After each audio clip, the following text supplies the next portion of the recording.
الموضوع بدأ بسيط، ناس بتعاملني كأنهم عارفيني، أماكن بحس إني روحتها لحد ما اكتشفت حاجة واحدة بس. أنا مش ناسية، أنا بس مش دايما موجودة.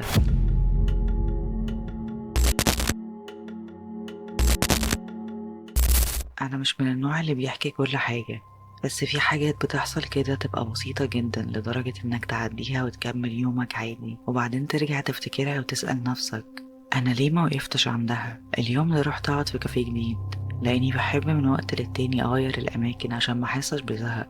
المهم دخلت وقعدت وبدأت أبص في المنيو، وقبل ما أطلب الجرسون جه ورحب بيا وقال لي تحبي طلبك المعتاد.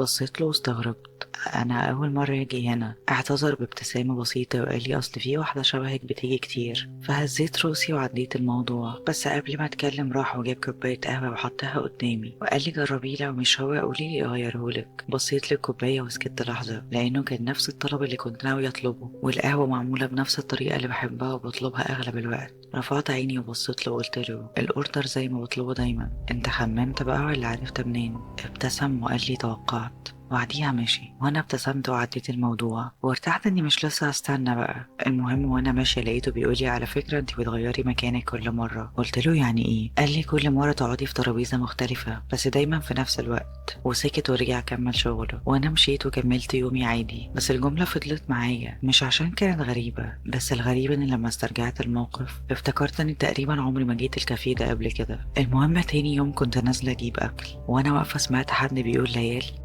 لفيت لقيت بنت واقفة بتبصلي ومبتسمة، وشها مألوف بس مش قادرة أحدد مين دي. لقيتها بتقولي انتي اختفيتي فين؟ اتلخبطت لحظة بس حاولت ما يبانش عليا وقلت لها معلش احنا اتقابلنا قبل كده. ابتسامتها خفت شوية وقالت لي انتي بتهزري، وسكتت كام ثانية وملامحها كانت متفاجئة فعلا وواثقة من كلامها. دي مش ملامح واحدة متلخبطة بيني وبين حد تاني وهتشك مثلا، لا.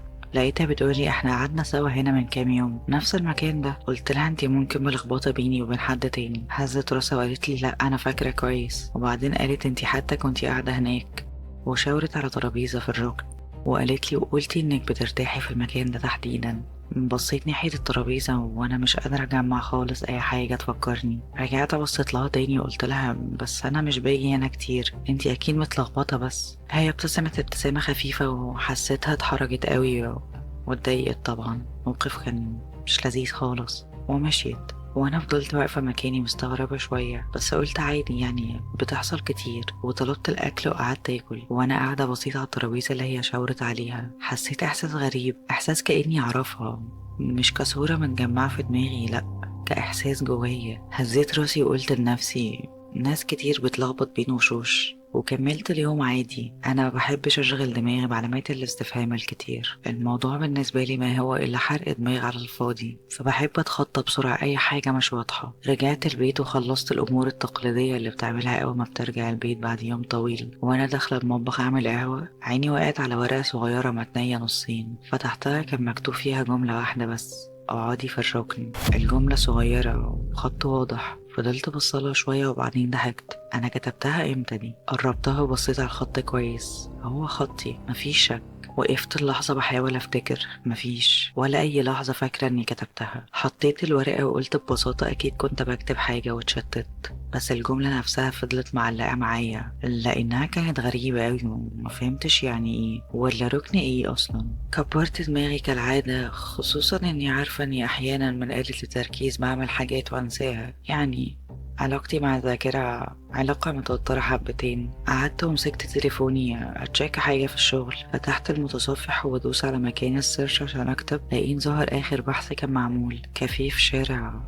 ووقفت لحظة، أنا مش فاكرة إني دورت عليه. إيه ده؟ مش ده نفس الكافيه اللي روحته آخر مرة؟ غريبة، أنا عملت السيرش ده إمتى؟ وليه كنت بدور على كافيه في الشارع ده؟ وقبل ما أكمل تفكير جالي إشعار قطع فكري خالص. كان إشعار تذكير ومكتوب خدي علاجك ومتحدد على 7:30. بصيت للساعة كانت 7:28. سكت وسرحت شوية وبعدين ضحكت. أنا إمتى بدأت أخد علاج؟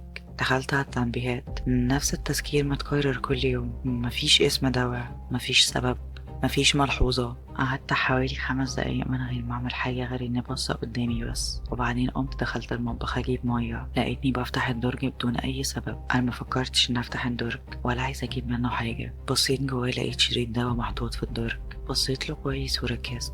اسم الدواء واضح وحاسة اني قريته قبل كده، مش أول مرة أشوفه، بس كأني مفكرتش كتير. مسكته وأخدت حباية منه وشربتها وحطيته مكانه وقفلت الدرج وخرجت تاني من المطبخ. رجعت مكان ما كنت قاعدة، قعدت كام دقيقة ساكتة وبعدين استوعبت.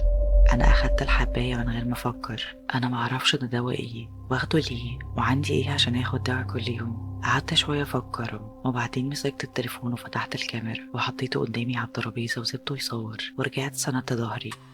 عدت ثواني، مفيش حاجة. دقيقة، 2.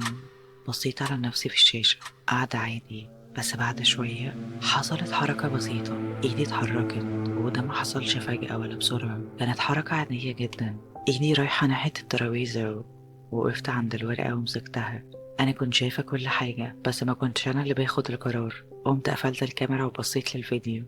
أنا قاعدة ساكتة، وبعدين ايدي بتتحرك. بس في حاجة غريبة في الفيديو، انا ما كنتش بص على الورقة، كنت بص قدام في الكاميرا. نفس اللحظة اللي ايدي بتتحرك فيها وقفت الفيديو وبصيت لنفسي في الشاشة. هو مش انا وقتها كنت بص على الورقة وحركت ايدي؟ فتحت الورقة وبصيت على المكتوب فيها تاني نفس الكلمة، اقعدي في الركن. المرة دي انا متجاهلتش، قمت لبست وخرجت من غير ما افكر كتير. لقيت نفسي ماشية في نفس الشارع ووقفت قدام الكافيه. اتقدمت ودخلت، قعدت الأول على أقرب ترابيزة. بصيت حواليا في المكان، عيني جت على الركن.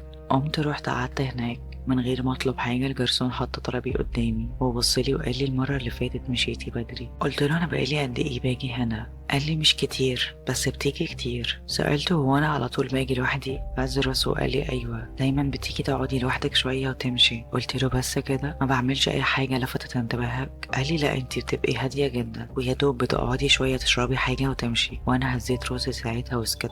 وهو مشي، بس من وقت للتاني كنت بحس انه مركز معايا وكل شوية بيبص عليا، وانا فضلت ابص حواليا اشوف حاجة مميزة تفكرني. لاحظت حاجة في الترابيزة اللي انا قاعدة عليها، خدش بسيط على حرف الترابيزة كده. كان خدش بسيط مش واضح قوي. مشيت ايدي عليه لقيتني بحرك ضفري عليه بنفس الطريقة اللي اتعمل بيها الخدش تقريبا. سحبت ايدي وحسيت احساس ان الحركة دي مش غريبة عليا، بس مش فاكرة عملتها امتى. رفعت عيني وبصيت في الازاز، انعكاسي واضح، قاعدة عادي، ملامحي طبيعية. بس اللحظة قصيرة جدا. حسيت ان الانعكاس بتاعي اللي في المراية، كأن ملامحي ابتسمت للحظة بسيطة جدا ووشي رجع طبيعي تاني. ما كنتش متأكدة ان ده حقيقي. فضلت ابص شوية بتركيز، ما حصلش حاجة، كل حاجة طبيعية. في اللحظة دي جاتلي مكالمة غريبة جدا. راجل صوته هادي. أول ما رديت لقيته بيقول من غير أي مقدمات: قعدتي في الركن ولا لسه؟ بصيت حواليا بسرعة. أول ما قال كده الكافيه فاضي تقريبا، وما كنتش لسه رديت. هو كمل وقال لي خلاص قعدتي. بدأت أتوتر وقلت له مين معايا؟ قال لي مش مهم دلوقتي. قلت له طب أنت عايز إيه؟ قال لي نكمل. قلت له نكمل إيه؟ قال لي اللي بدأناه امبارح. قلت له مش فاهمة. لقيته بيقول لي عارف إنك مش فاكرة. سألته طب إحنا اتقابلنا إمتى؟ قال لي مش مهم إمتى. قلت له أمال إيه المهم؟ قال لي إنك جيتي. بصيت حواليا تاني وسألته انت فين؟ قال لي قريب. قلت له فين يعني؟ سكت لحظة وبعدين قال بصي في الإزاز قدامك. بصيت. قال لي شايفة نفسك؟ قلت له أيوة. قال لي تمام. طب فاكرة لما قلت إنك بترتاحي هنا؟ الجملة دي وقفت في دماغي، ده نفس كلام البنت. أنا فضلت ساكتة ومستنية وهو كمل وقال لي كنت بتقعدي هنا كتير عشان المكان ثابت. قلت له ثابت ازاي؟ قال لي ما بيتغيرش. قلت له انت تقصد ايه؟ قال لي اقعدي دقيقة من غير ما تتحركي. انا ما ردتش بس ما اتحركتش. ثواني ولقيته بيقول لي حطي ايدك على الازاز. بصيت على ايدي لقيتها فعلا محطوطة على الازاز. انا ما حسيتش بيها وهي بتتحرك. سحبتها بسرعة وفضلت ماسكة التليفون وساكتة. قال لي كل مرة بتنزل الخطوة دي. والمكالمة انتهت، وانا وقتها كنت قاعدة ببص حواليا بحذر وكنت بترعش من الخوف، مش عارفة حتى ليه. يمكن عشان المكالمة مش مفهومة، ولا يمكن عشان حسيته كان بيقرا دماغي. وفجأة اتخضيت من رنة التليفون. بس المرة دي مش مكالمة، كان تذكير مكتوب فيه دكتور رامي، يوم كذا الساعة كذا. وكان مكتوب تحت زي ملحوظة بخط أصغر شوية: ما تنسيش تروحي. وفي الآخر كان في عنوان ورقم تليفون. أنا أول ما شفت الرقم قلبي اتخطف. للحظة حسيت ان الرقم اللي مكتوب هو نفس الرقم اللي لسه مكلمني من شوية. من غير تفكير انا خرجت ودخلت سجل المكالمات. هو نفس الرقم فعلا. ما كنتش فاهمة حاجة بس رجعت تاني للملاحظة. العنوان مش بعيد قوي. الساعة دلوقتي يا دوب مسافة الطريق وأوصل في الميعاد المكتوب. قمت وبدأت أتحرك على العنوان المكتوب. خبطت على الباب. فتح راجل في الخمسينات كده، كان هادي جدا. أول ما شافني بصلي كأنه متوقعني وقال لي اتأخرتي. أول ما قعدنا سألته هو أنت كنت بتتكلم كده ليه في التليفون؟ لقيته بصلي شوية كده وقال لي امتى؟ قلت له قبل ما يجي بحوالي ساعة ونص. قال لي أنا اتصلت بيكي فعلا بس انتي فتحتي وقفلتي على طول. قلت له لا احنا اتكلمنا وكنت بتتكلم بطريقة غريبة لدرجة اني خفت وكنت مترددة اجي بس كنت محتاجة افهم. لقيته بيرد عليا بكل هدوء وقال لي انا مش هكدب عليكي، حتى بصي في تليفونك هتلاقي كلامي مظبوط. مع اني كنت متأكدة من اللي بقوله بس معرفش ليه حسيت احساس غريب وكنت خايفة لا يطلع كلامه صح. اترددت شوية وبعدين طلعت التليفون وفتحت السجل ودخلت على تفاصيل المكالمة حصلت فعلا في الوقت اللي قلت عليه. هو اللي اتصل عليا وانا فتحت. مدة المكالمة 0. أنا فتحت المكالمة وقفلت على طول زي ما هو قال. رفعت راسي وبصيت له. هو ما قالش حاجة، كان باصص لي بهدوء كأنه مستني حاجة. قلت له طب أنا جيت هنا قبل كده؟ فضل ساكت شوية وهو باصص لي وبعدين قال لي انت عايزة تعرفي؟ هنزيت راسي. أكيد عايزة أعرف. أنا مش فاهمة حاجة بس متأكدة إن في حاجة مش مظبوطة. فتح درج المكتب وطلع موبايل حطه قدامي ولقيته شغل فيديو. قال لي بصي. أنا مسكت التليفون وقربته مني. الصورة كانت لكاميرا ثابتة أبيض وأسود تقريبا لنفس المكتب اللي أنا فيه دلوقتي. في حد دخل المكتب. أنا. أول ما شفتني في الكاميرا قلبي اتخطف ودقاته عالية. قعدت قدامه وبتكلم. الصوت مش واضح بس حركتي واضحة، ايدي بتتحرك وبعدين بكتب. نفس الورقة. نفس الخط. ما تثقيش في اللي أنا بقوله. سبت التليفون ورجعت ظهري لورا وقلت له ده مش أنا. كان عليه هدوء وبرود غريب. قال لي كملي الفيديو هنتكلم. شغلت الفيديو تاني. المرة دي الصوت واضح شوية. كنت بتكلم بقوله حاجة أنا اتجمدت مكاني لما سمعتها. لو جيت تاني مش هتكون فاكرة حاجة. والفيديو خلص. رفعت عيني وبصيت له. قلت له دي مش أنا. قال لي دي انتي. هزيت راسي قلت له دي واحدة شبهي، أنا ما قلتش كده. قال لي قلتي. قلت له لأ انا اصلا عمري ما جيت هنا قبل كده. قال انت جايه دلوقتي. قلت له ده مش دليل. ما ردش عليا وفضل باصص لي بنفس الهدوء. بصيت للموبايل تاني. الصوره قدامي. انا بس.